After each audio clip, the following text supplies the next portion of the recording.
ભાવનગર જિલ્લાના બગદાણા ગામે નવનીત બાલધિયા ઉપર થયેલા હુમલાના પ્રકરણમાં જેલમાં રહેલા જયરાજ આહિર સહિત અન્ય 4 આરોપીઓ દ્વારા કોર્ટમાં જામીન અરજી દાખલ કરવામાં આવી છે। આ જામીન અરજી સામે ફરિયાદી નવનીત બાલધિયાએ કોર્ટમાં વાંધા અરજી કરી હોવાનું તેમના વકીલ મારફતે જાણવા મળ્યું છે।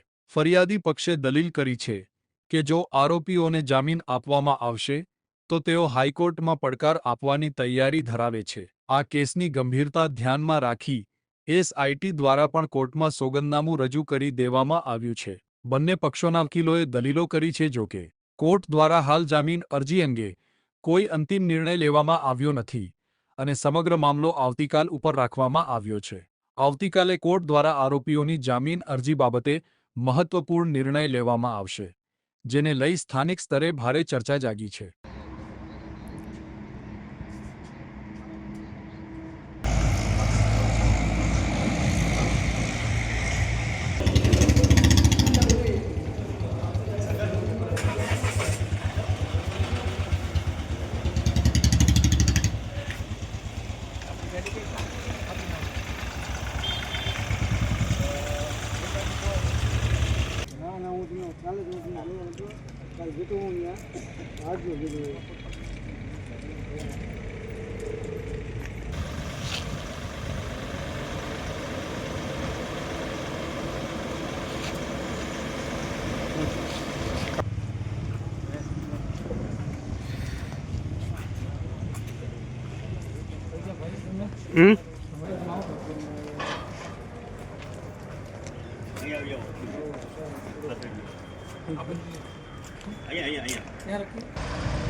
નવનીતભાઈ, આજે અત્યારે તમે વાંધા અરજી રજૂ કરવામાં આવી છે, તો વાંધા અરજીની અંદર તમે શું એવો ઉલ્લેખ કર્યો છે કે અત્યારે હાલના તબક્કે અત્યારે પેન્ડિંગ થઈ રહ્યું છે? એમાં તો જે અમારા એડવોકેટ મારફતે અમે જે લેખિતમાં ત્યાં આપેલું છે અને કોર્ટમાં જે પેન્ડિંગ છે, હવે આવતીકાલે ચુકાદો આપે કે આજે આપે। જે આરોપીઓ હતા, મુખ્ય સૂત્રધાર હોય તો પણ ભલે, અને કોઈપણનો વ્યક્તિનો રોલ હોય, એ તમામ રોલ એસઆઈટીની તપાસમાં જે ખોલ્યું હતું એ સર્ટેની ટીમે તમામ આરોપી જે તે રોલ હતા તેની રજૂઆત કરી હતી અને વાતચીત કરી હતી।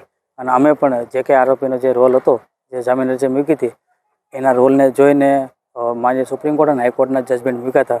તો આગળ પછી કોર્ટ પરિષદનો સબ્જેક્ટ છે કે આમાં આગળ શું કાર્યવાહી કરવી, તો કોર્ટના ભારણ ઉપર હોય છે। હવે આજે સાહેબને ભારણ ઓછું હોય તો આજે આપશે, નકર તો પછી કાલે આપશે, નકર તો પછી ડેટ પડશે। એટલે ન્યાયપાલિકા જે કંઈ પણ નિર્ણય લે છે આગળ જોઈશું। હવે આ કેસમાં ઘણા સમયથી તમે લીગલ ટીમમાં જોડાયેલા છો, આગળની રણનીતિ હવે શું રહેશે? કારણ કે જામીન મળે તો જે ચોક્કસ જામીન મળે તો હવે અમે લીગલ ટીમને સાથે રાખીને આગળ શું કાર્યવાહી કરવી એ રીતનું વિચારશું।